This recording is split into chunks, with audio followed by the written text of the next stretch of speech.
Hello भाई, आवाज आ रही है क्या ठीक से? हाँ, आ रही है, आ रही है। और मेरी आ रही है। हाँ, क्योंकि थोड़ा ये सेटअप आपने थोड़ी देर में मेल किया इसलिए ना, थोड़ा मैं सेटअप नहीं कर पाई इसलिए सॉरी, मैं थोड़ा ठीक से नहीं दिख रहा होगा। हाँ, ठीक है ना, कोई दिक्कत नहीं है, शुरू करते हैं अपन। करते हैं, चलो शुरू करते हैं। करते हैं। तो सबसे पहले हम बात करते हैं, अभी हमारा मैड्रिड के साथ मैच भी है। हाँ, तो उसके बारे में आपका हाँ, क्या सवाल है? आपका जरा रिव्यू सुनाइए ना। देखो ऐसा है कि अभी बारसा का जो रिसेंट फॉर्म है वो बहुत ज्यादा अच्छा तो दिख नहीं रहा है ना। हम लोग हाँ, सबसे ज्यादा जो लैग कर रहे हैं अभी, जो हमारा डिफेंस है, हम लोग डिफेंस लास्ट सीजन जितना अच्छा डिफेंस दिख रहा था उतना ही खराब डिफेंस इस सीजन हम लोग का दिख रहा है। बहुत ज्यादा गोल कंसीड कर रहे हैं, रियल मैड्रिड से ऑलमोस्ट डबल गोल हम लोगों ने कंसीड किया है। और उसका मेन प्रॉब्लम डिफेंस ही है। और अभी तक खैर हमारी मिडफील्ड भी फुली रिकवर नहीं हुई थी, बहुत लोग इंजर्ड थे, वो भी प्रॉब्लम है। और इसके साथ सबसे बड़ा प्रॉब्लम ये है कि हम अटैक में हमारे गोल स्कोरिंग ऑप्शंस जो हैं वो बहुत ज्यादा लिमिटेड है ना। तो अपन एथलेटिको मैड्रिड की बात कर लेते हैं। एथलेटिको मैड्रिड का ऐसा है कि सबको पता है, तुमको पता है कि वो लोग लो ब्लॉक बनाते हैं, वो लोग पाक द बस करते मगर हैं। भाई वो ठीक है। इस समय बहुत अच्छे फॉर्म में है, बारसा से तो अच्छे ही फॉर्म में है वो। मोराटा स्कोर कर हाँ रहा है, हाँ ग्रिजमैन स्कोर कर रहा है। हाँ, वही वो लोग अभी बहुत ज्यादा अच्छे फॉर्म में है, और मैं वही बोल रहा हूँ कि उनका डिफेंस बहुत तगड़ा है। और उसके साथ वो लोग काउंटर अटैक के साथ खेलते हैं, जो कि हमारी सबसे बड़ी वीकनेस है। तो हाँ, हमको और हम सबसे लोग पहले, को भी प्रॉब्लम नहीं होता ठीक से। हाँ वही वही हम हमारे प्लेयर जो डिफेंसिव प्लेयर्स है वो मैक्सिमम पीछे नहीं रह पाते, हमारे वही दिक्कत है। खैर उसके बारे में आगे बात करते हैं अपन। बट मैं अभी यहाँ पे ये बोल रहा था कि मेन हम लोग को ये फिगर आउट करना पड़ेगा कि उनके लो ब्लॉक को तोड़ना कैसे है ना। अगर हम उनके लो ब्लॉक को तोड़ लिए, अगर विड्थ ज्यादा प्रोवाइड कर दिए, सेंट्रल अटैक करें और पासिंग अच्छी करते रहे और लॉन्ग शॉट्स मारे, तो हम लोग उनके डिफेंस को तोड़ सकते हैं। बट वही है, हमारी पासिंग बहुत अच्छी रहनी चाहिए। और ये पूरा डिपेंड करता है शावी पे कि शावी कैसा खेलेगा, भाई अपने मेरा तो प्लेयर ख्याल है कि हमें स्ट्रेटेजी के। पैसा भी खेलना चाहिए, बस हमें 3 पॉइंट्स निकालने हैं। हम गंदा फुटबॉल खेले, अच्छा खेले, मुझे 3 पॉइंट चाहिए इस मैच में। नहीं नहीं भाई, देखो मैं वही बोल रहा हूँ कि बारसा का हमेशा से फिलोसॉफी रही है ना। योहान क्राइफ ने भी बोला है कि अगर हम अच्छा फुटबॉल खेलते हैं बट रिजल्ट नहीं आता तो कोई मतलब नहीं है उस अच्छे फुटबॉल का। और अगर रिजल्ट आता है बट अच्छा फुटबॉल नहीं खेल रहे हैं हम लोग, तो गेम बोरिंग हो जाता है। तो हम बारसा फैंस को गेम अच्छा चाहिए, अच्छा गेम दिखना चाहिए। 3 पॉइंट्स ऑब्वियसली नेसेसरी है, बट अगर उन 3 पॉइंट्स के साथ अगर गेम भी अच्छा हो जाए, अगर डोमिनेट करें हम, हमारी पासिंग अच्छी हो, डिफेंस अच्छा हो, तो फिर और बेटर हो जाएगा हमारे लिए। हाँ भाई, ये तो बरोबर है, मगर तो हमें अब हम बोलते हैं कि जावी टैक्टिस क्या खिलाया गया है, इसके बारे में आपका क्या सवाल? अ, हाँ, मेरे हाँ, मेरे ख्याल से ऐसा है कि 4-3-3 खेलेंगे हम लोग। और उसमें मेरे को लगता है कि कुंडे राइट बैक रहेगा और जाओ कंसेलो लेफ्ट बैक खेलेगा, क्योंकि लास्ट गेम में उसने एज अ लेफ्ट बैक बहुत अच्छा परफॉर्म किया था। तो मेरे ख्याल से लेफ्ट बैक जाओ कंसेलो थोड़ा खेलेगा। देखो और जाओ भाई, और ठीक से जाओ दिख रहा कंसेलो। है। भाई हाँ ठीक से हाँ दिख रहा हाँ। है। हम्म। हाँ, हाँ, बोलो। तो मैं वही बोल रहा था कि जाओ कंसेलो और जाओ फिलिप्स का जो कॉम्बिनेशन है ये लास्ट गेम में बहुत अच्छा दिख रहा था। तो इस गेम हाँ, में भी हमको वही कॉम्बिनेशन देखने को मिलेगा। अपना जीत गए वो मैच। हाँ वही। और मिडफील्ड, स्पेशली मिडफील्ड पे हम बहुत ज्यादा डिपेंड करेंगे। फ्रेंकी डियोंग का लास्ट गेम बहुत अच्छा नहीं था, बट गुंडवान का भी उतना अच्छा नहीं था। बट अपने कमबैक के साथ नंबर 10 की पोजीशन पे पेड्री खेला और उसने बहुत अच्छा परफॉर्म करा था। तो मेरे को लगता है कि मेनली हम डिपेंड करेंगे क्रिएटिविटी के लिए अपनी मिडफील्ड पे, स्पेशली पेड्री पे। अगर अगर पेड्री अच्छा खेलता है और अगर हम विड्थ प्रोवाइड करते हैं और जो मिडफील्डर्स हैं वो अगर हमारे आउट वाइड प्लेयर्स जो हैं उनको बॉल दे पाए, तो हम गेम को कंट्रोल कर सकते हैं। भाई थोड़ा अब मैच भी अभी पास में आ रहा है, तो हम मैच से थोड़ा दूसरी तरफ बढ़ते हैं। मेरा एक बहुत बहुत अच्छा सा सवाल है कि हम अभी अच्छा क्यों नहीं खेल रहे? क्योंकि आप देख रहे हो टैक्टिक्स तो बहुत अच्छा कर रहा है जावी, मगर मुझे लगता है कि हमारे प्लेयर्स में अभी वो मेंटेलिटी नहीं रही कि स्कोरिंग करना है। देखा ना, लेवांडोव्स्की ने कैसा चांस मिस किया था पिछले मैच में। नहीं नहीं, आप सही बोल रहे हो, आप सही बोल रहे हो कि मेनली मेंटालिटी का इशू तो है थोड़ा सा। और मेंटालिटी से ज्यादा जो कॉन्फिडेंस है, स्पेशली स्कोरर्स का, लेवेंडोस्की का हो गया, फेरान टोरेस का हो गया, इनका कॉन्फिडेंस थोड़ा लो है अभी। अगर ये ज्यादा और गोल मारते जाएंगे तो कॉन्फिडेंस बढ़ता जाएगा। तो बट आपने से पूछा कि हम अच्छा क्यों नहीं परफॉर्म कर रहे हैं, तो उसका मेन रीजन जो ये है कि अगर लास्ट सीजन आप देखोगे, तो लास्ट सीजन जो हमारे डिफेंसिव टैक्टिक्स थे वो ये थे कि कुंडे या अराउको में से कोई राइट बैक खेलता था, और फिर जैसे जैसे हम गेम में आगे बढ़ते थे, हम बैक थ्री बना लेते थे जिसमें क्रिश्चियनसन, अराउको और कुंडे रहते थे। ठीक है, बट हाँ इस हाँ सीजन जाओ कैंसेलो आ गया है और लेफ्ट साइड पे बाल्डे खेल रहा है, तो उसके कारण बहुत ज्यादा अटैकिंग हो गए हमारे फुल बैक्स। तो उसके कारण पीछे सिर्फ दो ही प्लेयर रहते हैं, या तो क्रिश्चियनसन, इनिगो मार्टिनेज, या अराउगो और कुंडे। तो उसके कारण एक प्रॉब्लम आती है, हम डिफेंसिव ट्रांजिशन में उतने अच्छे नहीं है। और उसका एक और रीजन ये है कि पहले हमारे पास बुस्केट्स था जो कि काफी ज्यादा प्रेस रेजिस्टेंट था। अभी फ्रेंकी डियोंग इंजर्ड होने के बाद हमारे पास कोई डीएमएफ नहीं है जो कि इतना ज्यादा प्रेस रेजिस्टेंट हो, और ओरियल रोमेओ उतना अच्छा परफॉर्म नहीं कर पा रहे। तो इसीलिए अब वापसी हुई है फ्रेंकी डियोंग की, और अब शादी को भी ये समझ आ रहा है कि कुंडे को राइट बैक खिलाना पड़ेगा या अराउगो को राइट बैक खिलाना पड़ेगा, तो हमारे लिए हाँ। आगे जाके मेरे हिसाब से रिजल्ट अच्छे होंगे। और अभी एक उड़ती उड़ती खबर भी आई है कि बार्सिलोना बहुत जाओ कैंसेलो और फिलिक्स को 55 मिलियन में खरीदने वाले हैं। फिलिक्स का थोड़ा साइड में हाँ रखते हैं, हाँ। और कैंसेलो 15 मिलियन में। आपका क्या इस पर है, ये बताओ मुझे। अगर मुझे तो भाई अगर वो मिल गया बात कंसेलो 15 मिलियन में, तो इससे बड़ी ट्रांसफर, इससे बड़ा बार्गेन कोई है ही नहीं फुटबॉल हिस्ट्री में अभी तक मेरे हिसाब से, एटलीस्ट हमारे लिए। हाँ क्योंकि हम फुल बैक के लिए बहुत टाइम से तरस रहे हैं। डैनी एल्वेस के जाने के बाद से हमारे पास कोई अच्छा फुल बैक नहीं था, कोई एक्सपीरियंस फुल बैक हमारे पास नहीं था जो डिफेंस भी कर सके, अटैक भी कर सके और गेम में इम्पैक्ट डाल सके। बट अब जाओ कंसेलो के आने से, और अगर ये 15 मिलियन में मिल जाता है, तो बहुत ही बेहतरीन हो जाएगा। एटलीस्ट अगले 4 साल के लिए हमारा राइट बैक की पोजीशन फिक्स हो गई, या अगर लेफ्ट बैक खेलता है तो वहां पे भी बहुत स्ट्रांग हम लोग को बैकअप मिल जाएगा बाल्डे और जाओ कंसेलो के कॉम्बिनेशन के साथ। तो इससे अच्छा बार्गेन तो हो ही नहीं सकता। और भाई विक्टर ओके भी आ रहा है। और मैंने वो सुना है कि इस बार ट्रांसफर विंडो में जनवरी की बारसा एक बहुत बड़ा प्लेयर को भी टारगेट करने वाली है। तो आपको क्या लगता है बारसा हाँ इस बार किस किस प्लेयर को टारगेट करेगी? हाँ, तो सबसे पहले विक्टर की बात करते हैं। कंफर्मेशन आ चुका है कि विक्टर आने वाला है जनवरी में, जिसका आना बहुत ज्यादा इंपॉर्टेंट है क्योंकि लेवेंडोस्की का फॉर्म अभी वीक चल रहा है और लेवेंडोस्की की एज भी बढ़ती जा रही है। तो हमको हाँ ऐसा भाई। प्लेयर चाहिए जो कि अटैक तो कर ही सके, साथ ही साथ बिल्डअप प्ले में जो है हेल्प कर सके, सिर्फ स्ट्राइकर ना हो, बट जैसा सुआरेस प्लेयर था। विक्टर की भी प्रोफाइल थोड़ी सिमिलर ही है कि जो बिल्डअप प्ले कर सके और फिर अटैक भी कर सके, गोल स्कोर भी कर सके। बट मेरे को ये लगता है कि जिस बड़े प्लेयर को हम टारगेट करेंगे वो है बायर्न म्यूनिख का जोशुआ किमिच। हम लोग मेरे हिसाब से उसको टारगेट करने वाले हैं, और बहुत हाँ बेहतरीन हो जाएगा ये कि अगर जोशुआ किमिक आ गया तो हमारी मिडफील्ड लिटरली वर्ल्ड में बेस्ट हो जाएगी। हमारे पास किमिक, डियोंग, गुंडोगान और पेड्री रहेंगे, और गावी भी तब तक ठीक हो जाएगा, लेट्स होप। तो काफी अच्छा हो जाएगा। भाई मगर मुझे नहीं लगता कि अभी भी जोशुआ किमिच के लिए बारसा इतना ऑल आउट जाएगी। मुझे लगता है कि वो समर ट्रांसफर विंडो में जाएगी इस जनवरी में ना। मुझे नहीं लगता कि इतना बड़ा ट्रांसफर कोई करेगा। मुझे लगता है कि ये हाँ नहीं। कैंसिलो को परमानेंट करेंगे, हाँ क्योंकि हमारे पास पैसे की भी कमी है। अ, देखो भाई, मेन ऐसा है कि मैं अभी जो बात कर रहा था ना, वो मैं समर ट्रांसफर की बात कर रहा था, और मेरे हिसाब से न्यूज यही हाँ आई है कि समर ट्रांसफर विंडो में भाई। हम बड़ा प्लेयर साइन करेंगे। अभी हम भाई सिर्फ विक्टर को साइन करेंगे ऐसा लगता है मुझे। हाँ, वो तो भाई मगर मैंने सुना है कि वो जनवरी में भी ट्राई करने वाले हैं किसी बड़े प्लेयर को साइड करने का। अच्छा।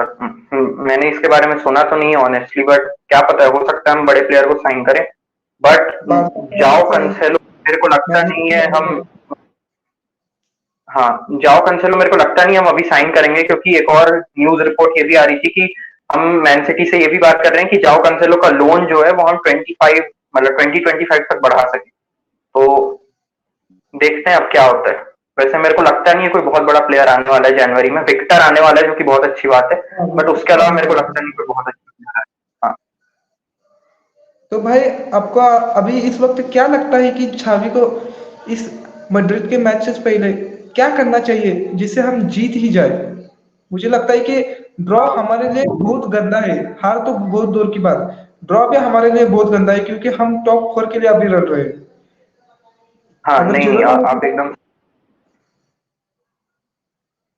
हाँ, तो मैं भाई वही बोल अगर रहा हूँ कि जिरोना हाँ, बोलो बोलो। शावी को यही सोचना है कि मेन अभी हमने पॉइंट बहुत लूज कर दिए हैं। अगर हम देखें तो हाँ अगर हम दोनों गेम में अगले जीत जाते हैं और मैड्रिड भी जीत जाती तो भी हम मैड्रिड से 6 पॉइंट पीछे रहेंगे, तो हम हार हाँ या ड्रॉ जैसे कि आपने बोला बिल्कुल अफोर्ड नहीं कर सकते। तो शावी को मैंने जैसा कि बोला वही करना है कि डिफेंस स्ट्रॉन्ग करना है। देखो, दो ही पॉइंट है। पहला पॉइंट डिफेंस स्ट्रॉन्ग कर दो, सेकेंड पॉइंट अटैक सेंट्रली करो जब तुम्हारे विंगर्स वाइड पोजिशन में खड़े हो, और लॉन्ग शॉट्स लेने हैं और पासिंग अच्छी रखनी है। बस ये छोटे छोटे बेसिक पॉइंट है, अगर ये कवर हो गए तो बहुत अच्छा रहेगा, क्योंकि अगर ये गेम हम हार जाते हैं या फिर ड्रॉ करते हैं तो लीग टाइटल की जो चुनौती है वो हमारे और लिए ज्यादा सपना मुश्किल ही होती है। है। हम उसको छोड़ ही हाँ, देंगे हाँ। क्योंकि जिरोना तो भी थोड़ा अटैक करता है, मगर ये मैड्रिड की साइड है ना, जो एथलेटिको दो मैड्रिड की, भाई हम्म, जितना लो ब्लॉक मैंने देखा है उससे ज्यादा किसी टीम का नहीं देखा। बारसा को हाँ, बहुत हाँ, ज्यादा और परेशानी आने वाली है। हाँ, वही वही। हाँ, आप सही बोल रहे हो। और एक एक चीज जो अवॉइड करनी है हमको वो ये है कि हमको क्रॉस नहीं देने, क्योंकि अगर हम देखें तो हमारे पास ज्यादा कोई ऊंचे फिजिकल प्लेयर नहीं है और लेवेंडोस्की भी ज्यादा हेडर मार नहीं पाया अभी तक। तो अगर हम सिर्फ हाँ क्रॉस क्रॉस देते रहेंगे गेम पक्का हार जाएंगे। तो हमको क्रॉस नहीं हाँ देने, बट बिल्डअप प्ले करना है, 1-2 करना है हम लोग को, और ट्राइंगल्स बना के गोल स्कोर करना भाई, आपको लगता है कि फेरन टोरेस को हमको बेच देना चाहिए? क्योंकि मैंने भाई उसकी पिछले 5-6 मैच देखे, भाई मुझे वो इतना अच्छा नहीं लगा। और है। रफीनिया भी नहीं, थोड़ा थोड़ा अच्छा खेला है। मुझे इस समय बारसा का बेस्ट प्लेयर जो फॉरवर्ड में लग रहा है ना, वो भाई लमिन यमाल ही लग रहा है, क्योंकि भाई वो बंदा हाँ, बहुत वो अच्छा तो खेल रहा है। नहीं, वो तो एकदम सही बात है हमारा। बट हमको ये सोचना है कि हमारे लिए कितनी शर्म की बात है कि हमारा जो 16 साल का जो प्लेयर है लमीन यमाल, वो हमारा बेस्ट प्लेयर है। तो हमको सही में सोचना पड़ेगा कि हमको विंगर्स और कितने अच्छे अच्छे लेने पड़ेंगे, क्योंकि फेरान टोरेस बिल्कुल अच्छा, मतलब जितना परफॉर्म करना चाहिए, उसका जो प्राइस टैग था 55 मिलियन में हमने उसको लिया था, वो उस हिसाब से परफॉर्म नहीं कर रहा है। And the same goes for हाँ रफीनिया। तो यही चीज है कि हमको रफीनिया को तो मेरे हिसाब से सेल कर देना चाहिए अगले समर में, बट फेरान टोरेस को मेरे ख्याल से लोन में देना चाहिए उसको, और फिर आगे अगर उसका परफॉर्मेंस अच्छा है तो वापस उसको बुला लेना चाहिए। हाँ भाई, मुझे तो नहीं लगता कि इन दोनों का कोई भी फायदा है। मैंने तो वो यूसीएल का मैच नहीं देखा था, क्योंकि मेरा भी एग्जाम चल रहा है। और मैंने उससे पहला का मैच देखा था रायो वाइकोनो के साथ। फर्स्ट हाफ में ना सब कुछ लमिन यमाल ही कर रहा था। आपने भी मैच देखा होगा हम्म। वो। हाँ, हाँ, सेकेंड देखा हाफ था। में आप रफीनिया आके थोड़ा अच्छा खेला, मगर फर्स्ट हाफ में सब लमिन यमाल ही था। हाँ, नहीं, वो तो सही बात है। और रफीनिया सेकंड हाफ में बहुत अच्छा खेला था, बट रफीनिया के साथ एक ही प्रॉब्लम है कि उसका कोई आउटपुट नहीं निकल पाता है। वो ड्रिबलिंग अच्छी करने लग गया अभी अचानक से, और लॉन्ग शॉट्स भी लेता है वो। बट एक जो पॉइंट है उसमें कहीं ना कहीं सेल्फिशनेस थोड़ी सी दिखती है। अगर लास्ट गेम में देखेंगे 2 से 3 मौके थे यहाँ पे वो लेवेंडोस्की को पास दे सकता था या तो पेड्री को पास दे सकता था, बट उसने पास नहीं दिया और खुद शूट करने का ट्राई किया, जिससे बॉल वो ऑब्वियसली गोल में नहीं गई। तो उसको अपनी डिसीजन मेकिंग को इम्प्रूव करना है। और रही बात फेरान टोरेस की, तो Ferran Torres as a starter कभी अच्छा नहीं खेलता। अगर उसको हम स्टार्ट कराते हैं तो वो बिल्कुल अच्छा नहीं खेलता, इसलिए हमको उसको सब्स्टिट्यूशन ही लाना चाहिए और सुपर सब जैसा खिलाना चाहिए, तो वो अच्छा खेल सकता है। भाई मुझे तो लगता है ना, इस जनवरी को ना हमें एक अच्छे विंगर के लिए थोड़ा सस्ता माल जो आ जाएगा उसके लिए ट्राई करना चाहिए। मेरा ये ख्याल है। या फिर समर के लिए तो जो बड़ा प्लेयर आने वाला है ना, उसको हमें विंगर पे ही थोड़ा पैसा डालना चाहिए। हाँ, नहीं, नहीं, आप सही बोल रहे हो, बट दिक्कत देखो ये है ना कि अभी हमारे पास जो एफएफपी है वो अभी हमारे हाँ सपोर्ट में नहीं है, और अभी अगर हम विक्टर को ले आए तो मेरे ख्याल से हमारा मार्जिन पूरा फुल हो जाएगा, क्योंकि अभी तक गावी ही रजिस्टर नहीं हुआ है। तो एक और नया विंगर खरीदना जनवरी में तो मेरे हिसाब से पॉसिबल नहीं है। बट अगर रही बात समर में, तो हमको डेफिनेटली एक विंगर चाहिए ही चाहिए। जो दो पोजीशन हमको फुलफिल करनी है वो है, हमको एक विंगर चाहिए अच्छा सा, लेफ्ट विंगर स्पेशली, और उसके साथ अगर हमको डीएमएफ मिल जाए तो बहुत अच्छी बात हो जाएगी। हाँ, और भाई हम अब यूसीएल में आगे भी खेलने वाले हैं। हाँ वही वो क्योंकि तो भाई, बहुत ज्यादा खुशी की बात है। तो आपको हाँ क्या लगता है कि हम हम दो राउंड ऑफ 16 से आगे बढ़ सकते हैं क्या नहीं? मुझे तो लगता है कि हमें जाना चाहिए। आपका वो क्या तो लगता अब है? डिपेंड भी करता है हम कौन सी टीम के अगेंस्ट खेलने वाले हैं। बट मेरे को लगता है राउंड ऑफ 16 के आगे तो पहुंच जाएंगे हम, एटलीस्ट क्वार्टर फाइनल तक पहुंच जाएंगे लगता है मेरे को। बट उसके बाद आई एम नॉट श्योर, क्योंकि हमारे पास एक्सपीरियंस है बट हमारे पास कंसिस्टेंसी नहीं है। वही हमारी एक हाँ, मेन दिक्कत है। तो मेरे को लगता है कि क्वार्टर फाइनल के आगे की हमको उम्मीद रखनी चाहिए। मैं चाहता हूँ बारसा पहुंच जाए और मैं चाहता हूँ मैं गलत हूँ, हम चाहते बट हैं कि मेरे को हम लगता नहीं है कि फाइनल में क्वार्टर जाना फाइनल। है। हाँ वही फाइनल में मैं तो जाना चाहता हूँ चाहिए बारसा मुझे जीते लगता है। ये। सही बात है। बट देखते हैं अब क्या होता है। बट अभी के हिसाब से तो मुझे मुश्किल लग रहा है क्वार्टर फाइनल के आगे जाना। राउंड ऑफ 16 हम जीत जाएंगे ऐसा लगता है। हाँ भाई, राउंड ऑफ 16 तो हमें जीतना ही चाहिए। और मुझे लगता है कि अगर वो भी हम नहीं कर पाए तो भाई हम पर लानत है। यूरोपा हाँ लीग में नहीं वो गए, तो सही। हाँ सही क्योंकि भाई बात है। और आप, मेन मेन ये है कि हमको यूसीएल से अभी तक फायदा भी बहुत हुआ है। अगर तुम देखोगे तो हमने यूसीएल से कमाई बहुत करी है। जो टिकट्स बेचे हैं हाँ, यूसीएल में, के साथ यूसीएल की जो प्राइज मनी है इससे हमको बहुत फायदा हुआ है। और राउंड ऑफ 16 जीतेंगे तो ये फायदा तो और बढ़ते जाएगा। क्वार्टर फाइनल में फायदा और बढ़ते जाएगा। हम जितना आगे जाए उतना अच्छा है। अगर हमने इतना स्पेंड किया है इस क्लब पे, और शावी को भी अभी आके 2 साल कंप्लीट हो चुके हैं, तो मेरे ख्याल से शावी को एटलीस्ट क्वार्टर फाइनल तक तो पहुंचना ही चाहिए।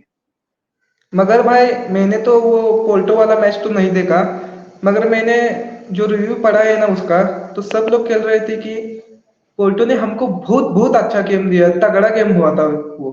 आपने तो लाइव देखा ही होगा।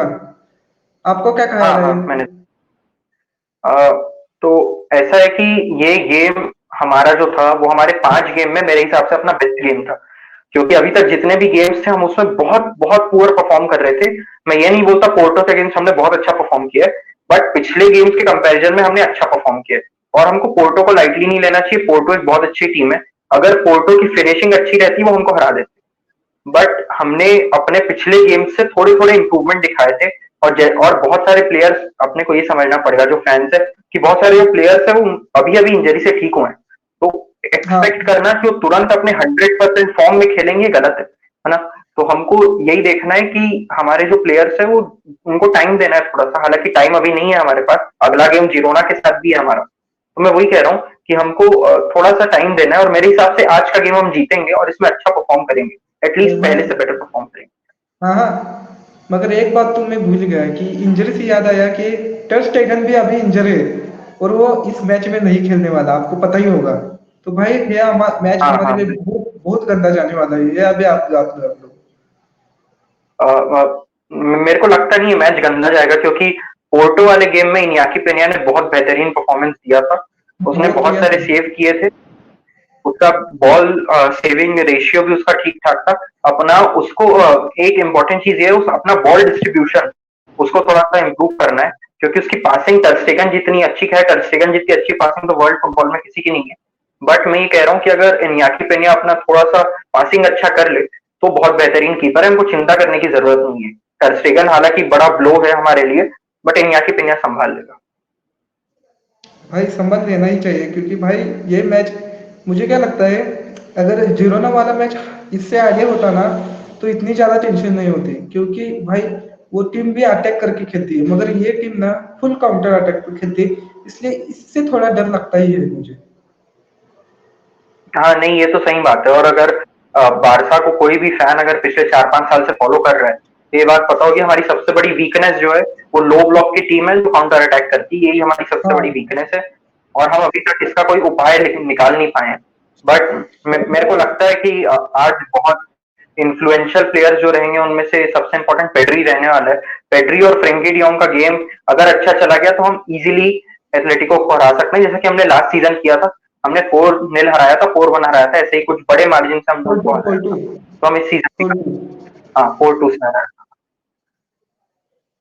मगर भाई आपने अभी कहा कि बारसा की सबसे बड़ी टेंशन है कि लो ब्लॉक तोड़ना और काउंटर अटैक खाना, मगर भाई सामने वाली टीम उस अगर हम लो ब्लॉक की अगर रेंज की बात करें तो उस टीम की बादशाह उसको हम कह सकते हैं। जैसे रियल हाँ मैड्रिड यूसीएल में होती है ना, वैसे लो ब्लॉक में मैड्रिड को हराना भाई बहुत बहुत गंदा जाता है, क्योंकि मैंने देखा है कि उनका लो ब्लॉक ना बहुत ज्यादा अच्छा होता है। और हमें भाई रायो जैसी टीम का लो ब्लॉक तोड़ने में भी इतनी ज्यादा परेशानी आ रही है, वहां तो बहुत अच्छे अच्छे प्लेयर है।